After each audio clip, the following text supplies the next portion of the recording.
Today we talk about the perfect Funko, the perfect Intercontinental Champion, Mr. Perfect, Kurt Hennig. Make sure you like and subscribe. Mr. Perfect was one of the greatest, most iconic wrestlers of his generation. And he got his start in the same company his dad worked for, which was the AWA. And nothing was handed to him in the AWA. You had to earn everything. And he earned everything in the AWA. Him and Scott Hall became tag team champions, had great matches with all of the top tag teams in the AWA. But like everything else, they both aspired to be singles competitors. And as great as their tag team run was, they both wanted more than just tag team gold. And Kurt Hennig, Mr. Perfect, would go on to feud with Nick Bockwinkel, one of the most charismatic wrestlers of his generation, and a man that could work a 60-minute match and blow you up in the process. And he was like Kurt Hennig. He was a technician in the ring, and it was a master class when you got in the ring with somebody like a Kurt Hennig or a Nick Bockwinkel. But of course, by this time, the AWA was on its downside, and all the top wrestlers, like a Kurt Hennig, kind of saw the writing on the wall.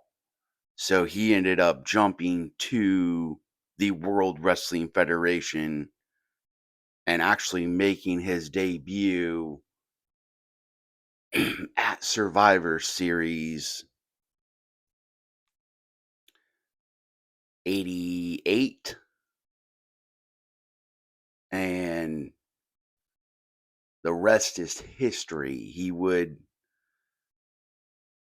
work at WrestleMania 5 against Owen Hart, which was known as the Blue Blazer. He would have a nice long run undefeated because, of course, he's perfect. And his vignettes, whether it was him throwing a football, shooting a basketball, golfing, bowling, playing darts, those were some of the best vignettes because they had to be perfect. And he was perfect. And he would be in some major storylines with, Hulk Hogan and Brutus the Barber Beefcake and the Big Boss Man and Roddy Piper and the Ultimate Warrior, Bret Hart, Shawn Michaels.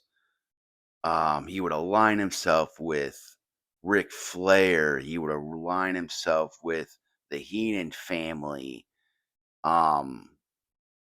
He would capture that vacant Intercontinental Championship in a tournament, beating Tito Santana after WrestleMania 6.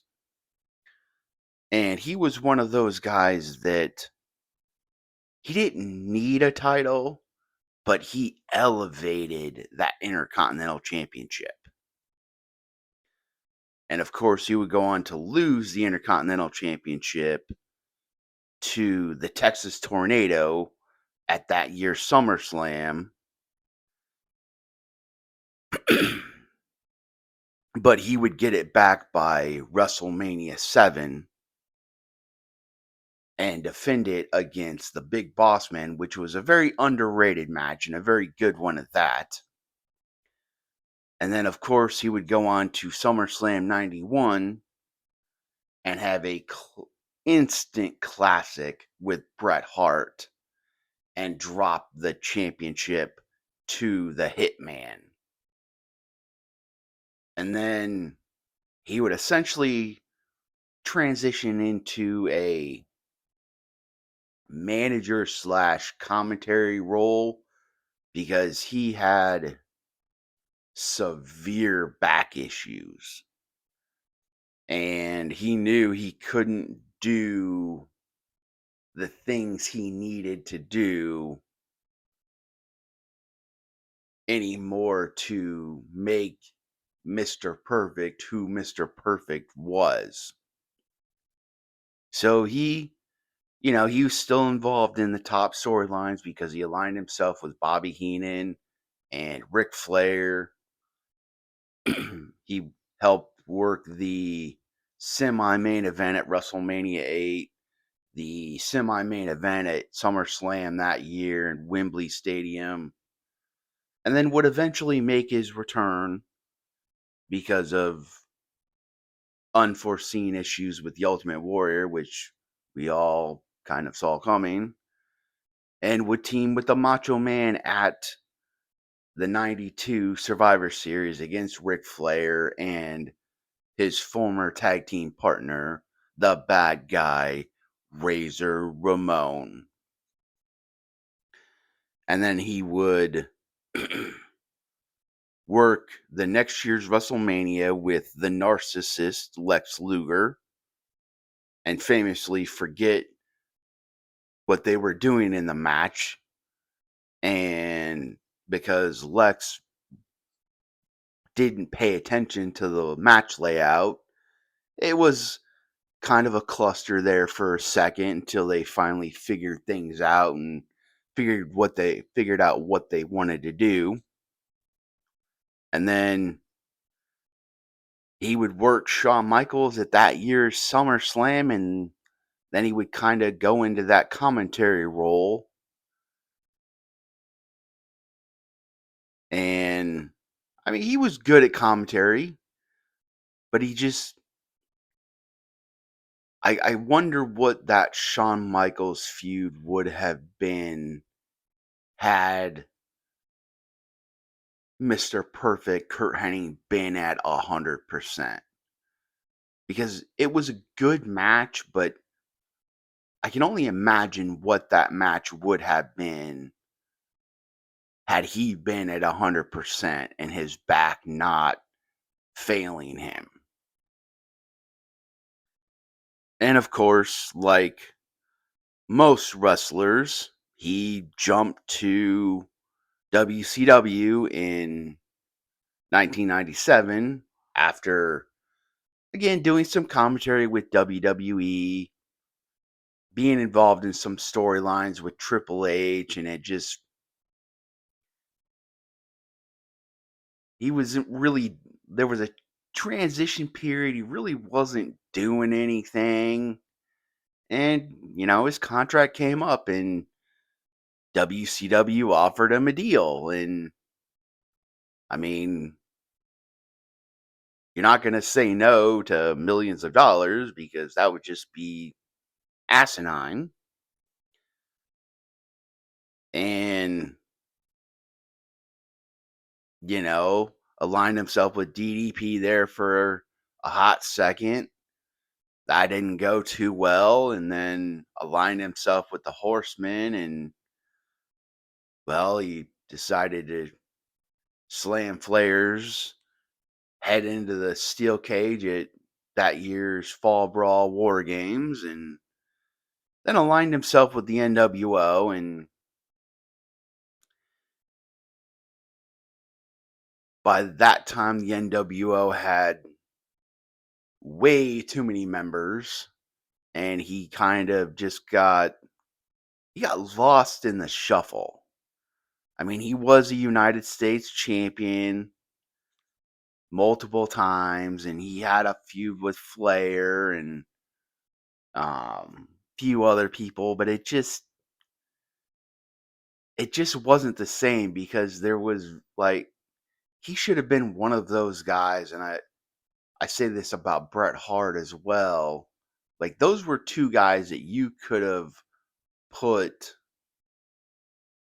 the United States Championship and the Television Championship on, and helped elevate guys like Eddie Guerrero and Chris Jericho and Rey Mysterio and all those cruiserweights or mid card guys like a Booker T that aspired to move up and become United States champions and television champions and eventually world champions. And I really think they dropped the ball on that aspect of these guys could have helped elevate the next generation. But WCW was a dysfunctional mess at that point, and you didn't really know who was running the company. And then, we would do the whole country thing, Rap is Crap, which was honestly it was hilarious. And, WCW would fizzle out, and he would make his return at the Royal Rumble one year, and man, he looked like Mr. Perfect. He was a man on a mission at that Royal Rumble. And I wish he hadn't passed away, because the look in his eyes, the work he put into that Rumble, and the weeks after that, you could see that fire, that passion back in his eyes, and he was there to prove a point. And I really wish he would have been able to prove that point. But unfortunately, that didn't happen. But he will still be known as one of the greatest intercontinental champions of all time. He is Mr. Perfect.